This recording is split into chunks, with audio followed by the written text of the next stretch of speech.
Israël, en Adam, premier de ses ancêtres, recevait l'Alliance en lieu d'arbre de vie, en sa Jérusalem.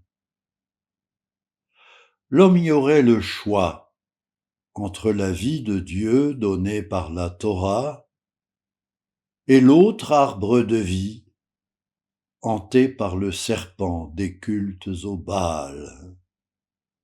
Dieu, dans sa prévenance, pensait Ézéchias, avait au Sinaï donné cette alliance pour faire l'unité des tribus rassemblées.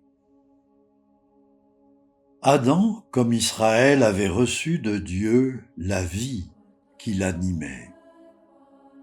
Sa côte ou son côté, au rythme de son souffle, attestait de ce don que Dieu lui avait fait.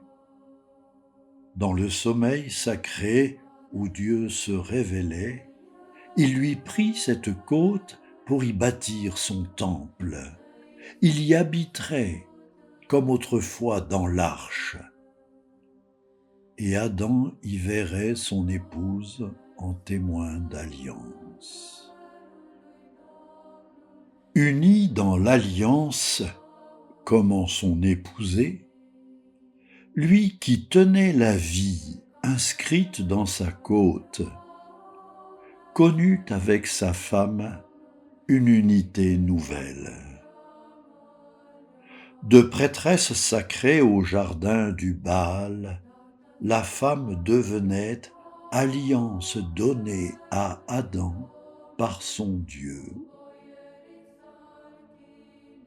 Dans ce don mutuel, ils n'étaient plus qu'amour, et ils étaient heureux. Ève était pour Adam le lieu de l'alliance à vivre chaque jour. Elle lui était donnée en témoin de tendresse et os de ses os. Adam, comme Abraham, devrait abandonner les idoles des pères, s'attacher à l'alliance que Yahvé lui donnait. Et la paix revenue laissait Ézéchias rassembler un royaume. L'antique roi berger, l'illustre roi David, avait en lui un fils et une dynastie pour faire l'unité. Dieu avait pardonné le péché de nos pères,